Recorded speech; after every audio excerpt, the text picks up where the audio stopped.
live po siya sa FB, pero po dun sa Mellow na 94.7. Hindi. Hindi, Sa FB okay. live siya. Tapos automatic ba ito na yan sa YouTube? Okay. Yay, we are live. Good afternoon and welcome to On the Spot 947, where we sit down, have a little chat, a little tete-a-tete with who's who in music business. And we are fortunate to have with us today, this afternoon, Six-Part Invention. Hey! Welcome to Mel 947. Woo! It's always a joy to have OPM artists drop by and visit us here at the station. But I take it that this is not your first time here, right?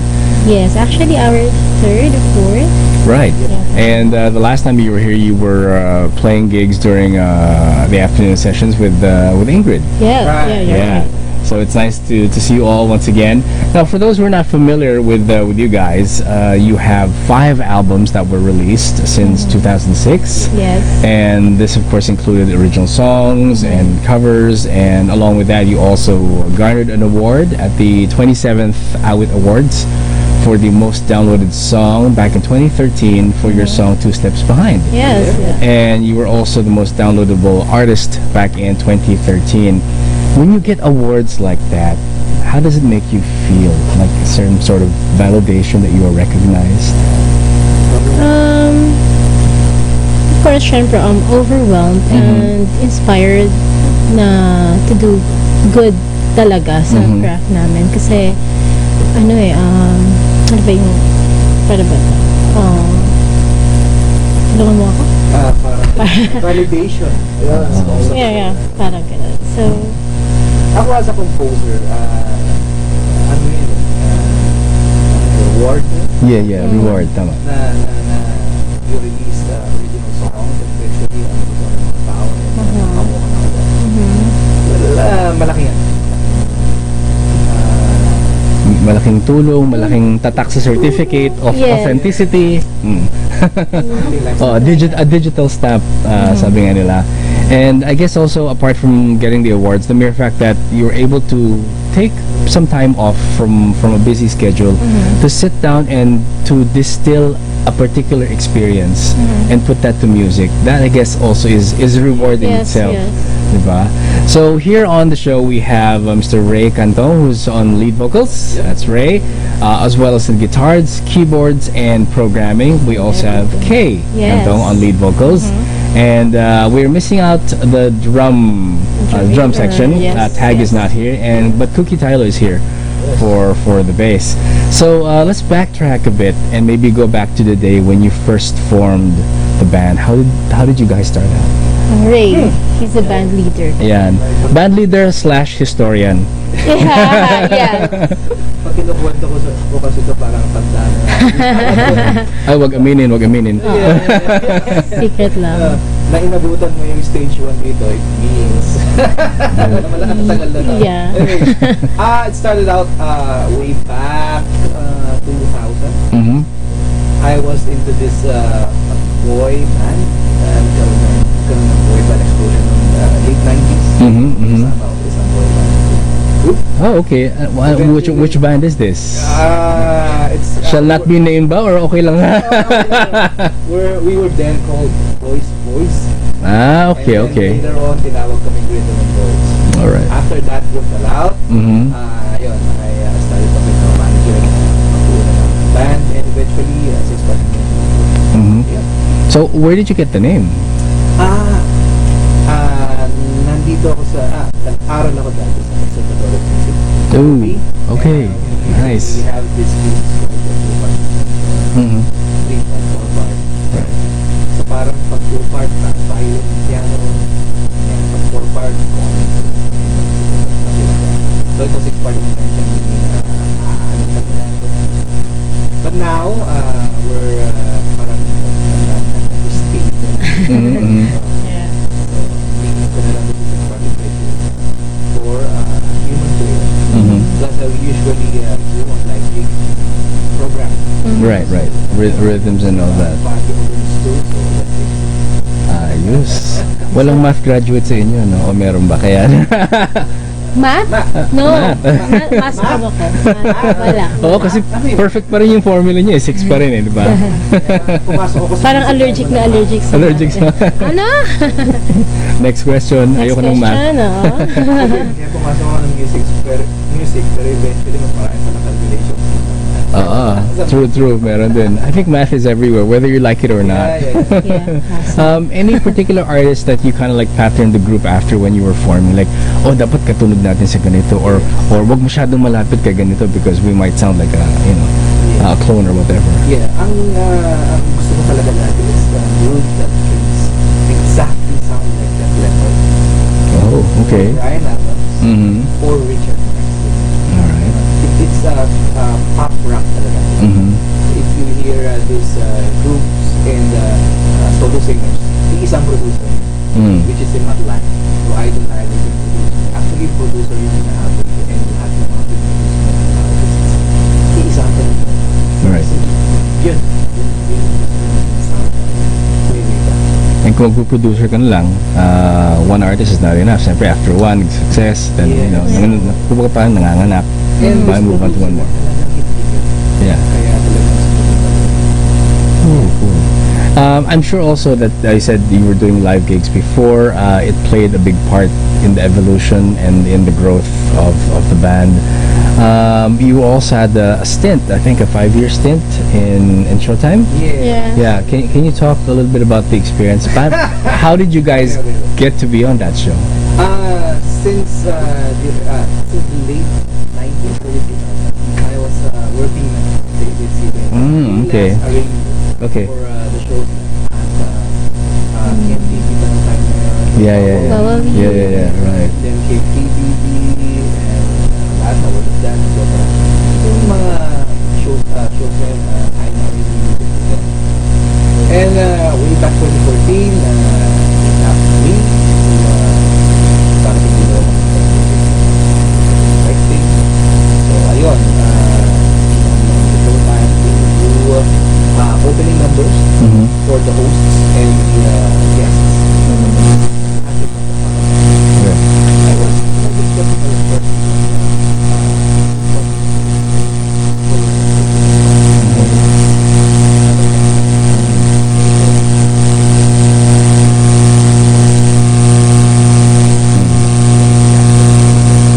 So medyo hesitant pero sige. So kala ko But also doesn't mean like, you know, you're supporting big name artists, less ang trabaho. Hindi rin, di ba? It doesn't follow that way. Oo, Yeah. exactly. mas personal. Right.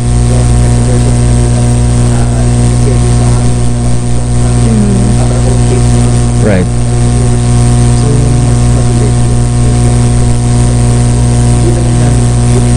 Mm-hmm. I guess ng time na yun, work from Yeah. Mm-hmm. kasi magkahiwalay yung dalawang that is work and Right, right. but then again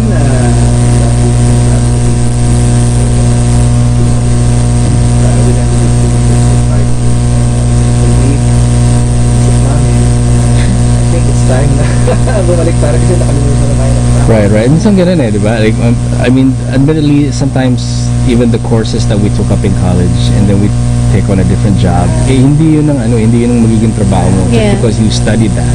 I mean, I've known people who are into medicine, who started medtech, but right now they're call center agents. So it's Yes. iba. It's not really going to be the same. And I guess, you know, you were destined to play a part in that 5-year stint, and that, I'm sure, that honed your craft in a way.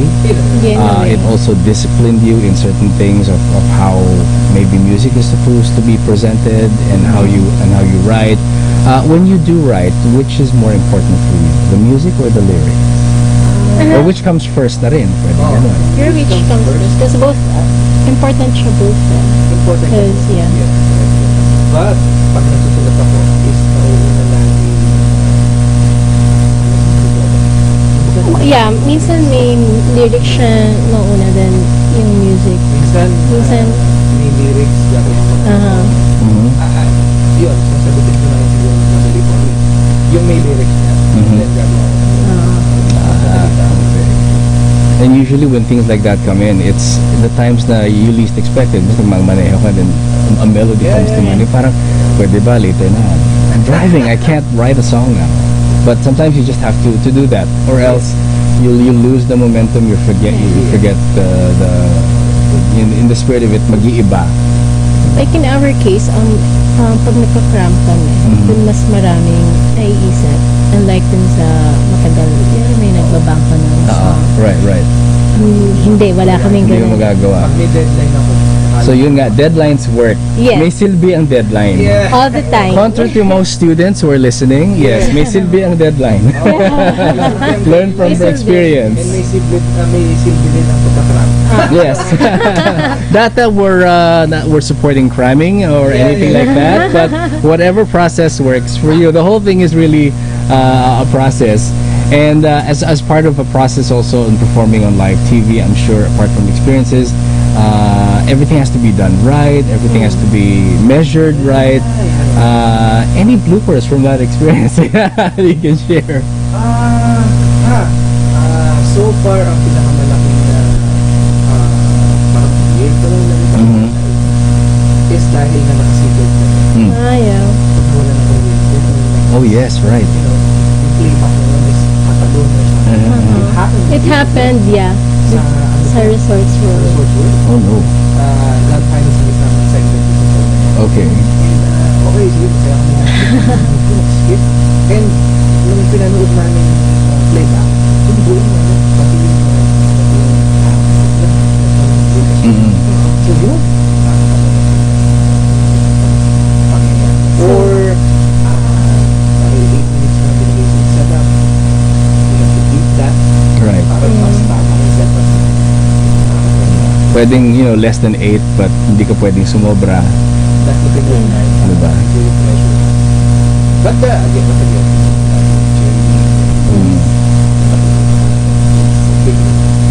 Right.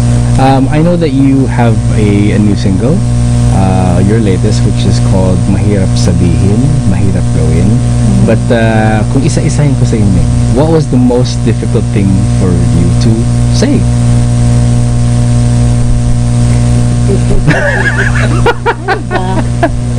Balik tayo sa math. Yung math, basta may math. No, madali kasing sabihin sa akin yung, ano ba, so mahirap yung tinatanong ko. Ikaw muna, Cookie. Binato. Mag-iisip ako. Oh, sige, pag ganyan. Sige. Sige, sabihin mo na.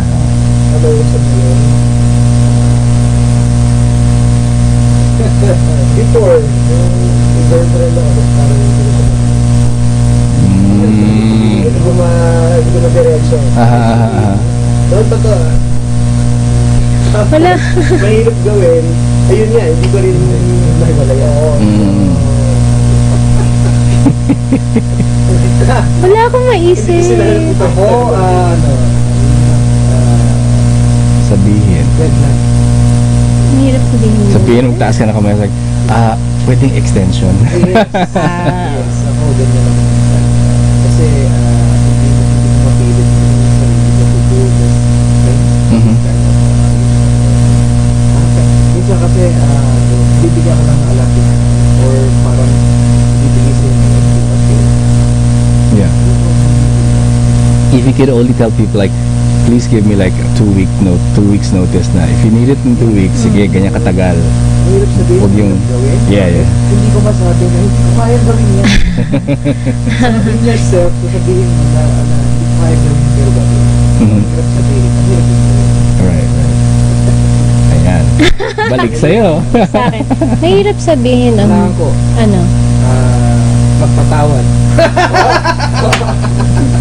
depende sa tao, ha? Okay. Mahirap siguro sabihin sa akin yung no.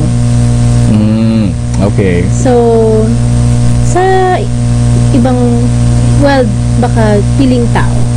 Alam mo yan, mahirap mag-no sa piling tao. Pero, depende kung sino ka. Pwede ka mag-no. Para ganun. Yan na lang, para may sagot ako. Pero, Pwede mahirap. palang utangan ng pera. Mahirap mag-no daw eh. Di ka na yes ka agad. Except that. Meron yung sinabi niya sa piling ng tao. Sa piling tao. So, okay. so, Yeah. so, pinag-uusapan lang natin kanina yung pag mag-uutang, right? So, parang, no.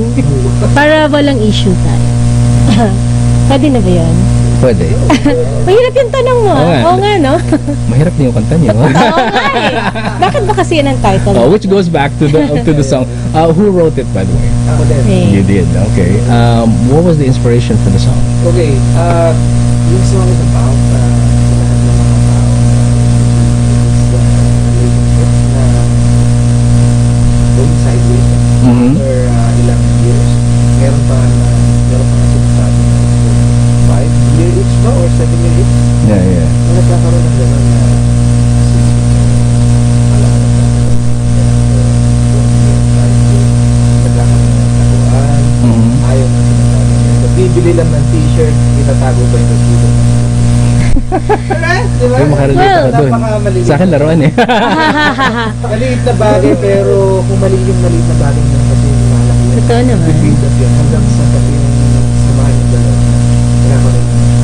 Lamat, as they say, yeah. And ayun. Tapos pagdating doon sa point na yun, sinasabi nila na, madali lang sabihin yan, ganyan yung point. No. Hirap din sabihin. Hirap din sabihin. So it's part and parcel. Yeah. Kasi sabi nila na nagkakaroon din ng dahil ko. Kaya Mhm. nakita ko lang to sa mga kakilala. Sobrang dami nilang ganun. Yun ang lagi nila. Mhm. Tumagal ng 10 years, hindi pa rin pinakasahin. Diba? May ganun na. So as a songwriter, not all of what you write is from personal experience. It can also be from someone else, from a friend, or maybe just something that you've read and you figured that if I were in that situation, paano kikilos? What will I say? Yeah. What will I do less, or what will I do more of? And will the song be part, let's say, of a soundtrack of any upcoming telenovelas or yes? Because I think some of your songs were played or if not used. There are, ayaw ko na mag-spell, pero Yeah, there are some yeah. songs na Mhm.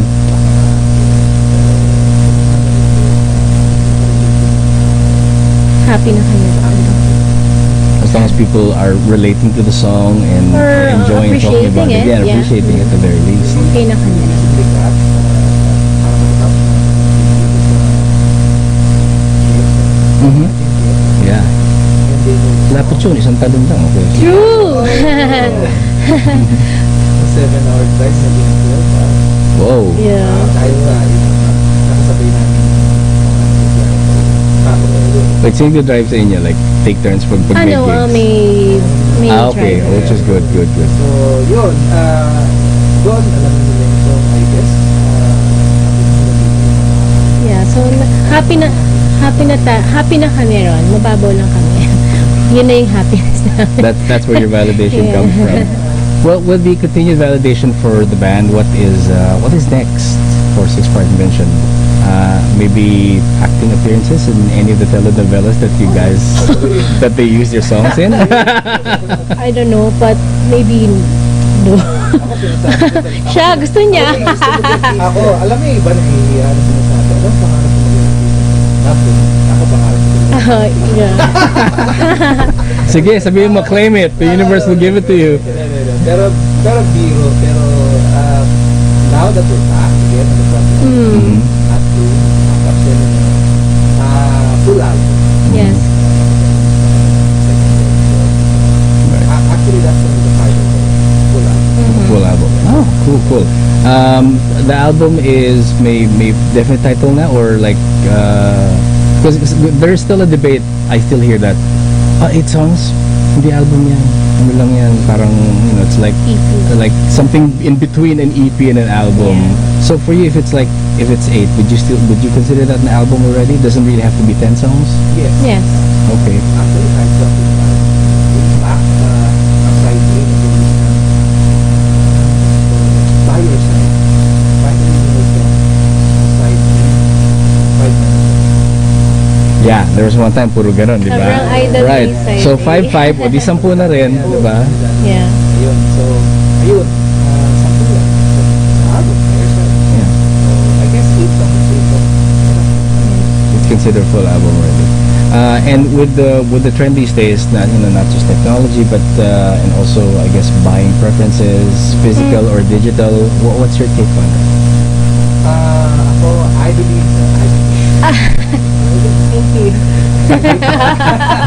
Oh, may napipick up ka sa show. I believe na babalik. The physical? Yeah. Kasi, naiinslapan. Yeah, vinyl is back. Heck, bumili ako ng vinyl. Yeah, si Raiden. Napabili ako ng player. But my old vinyls, hindi ko siya tinapon. I mean, they're just there on storage. At mas mahal na yun. Yeah. Yeah. I read a little bit from this campaign. Mhm. Pero anyway, nabasa ko, may mga anak ko ngayon, bago lang binibili, YouTubers, Mhm. bago lang binibili, tinitignan na nakakita, Nice. Nice, So I guess, nice. bumabalik. Babalik. Yeah. Parang fashion, di ba? Babalik din. True. Parang before, puro skinny. Then ngayon, we have, yung pangwalis na. So parang ako, okay. Sana pala hindi ko tinapon yung mga before ko. Yeah. So, ganun talaga. Ikot lang. Oh, Yung mga ripped jeans, Yeah, yeah, yeah. napaalis na sa akin yan, yung mga early, Yeah, exactly. ngayon, puro ripped jeans. Oo. So, ganun talaga. Hindi ko na lang tinapon. Oo nga. May panghihinay. Pwede mo nang bumili ng bago, di ba? Tama naman. Now, for those who would want to know more about the band, where can they follow you? They can follow us on Facebook. It's facebook.com/sixpart Invention official, and Twitter. It's twitter.com/sixpart official, and Instagram. It's sixpart Invention. So lahat nandun. Lahat ng gusto malaman sa sixpart Invention. It's out there. And then, yeah. Any upcoming gigs that people need to know about? On Thursday, nasa Music Museum kami together with Kisses de la Feline. We'll be backing her up, and at the same time, pa-perform din kami. It's this Thursday na. This Thursday na. Okay. So, next week, since paalis siya, wala kami next. Follow na lang yung Facebook namin kasi kalimutan ko. Yes. Pagtawag niya, I'll be with sa Wow, salamat. So, it's on April 29 to... no.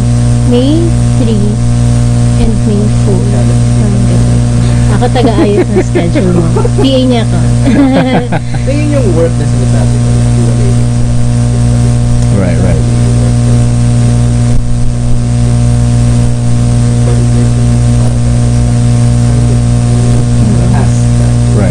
Pag yan naman yun, whatever you learn sa isa, ibabato mo sa kabila. Yes. Para, kind of like complements one another. Yeah. Alright.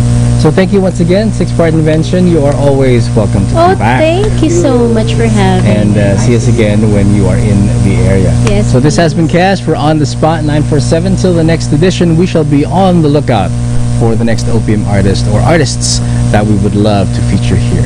Alright, because summer sounds good on all hits. Mellow 94.7. Have a good one, everybody.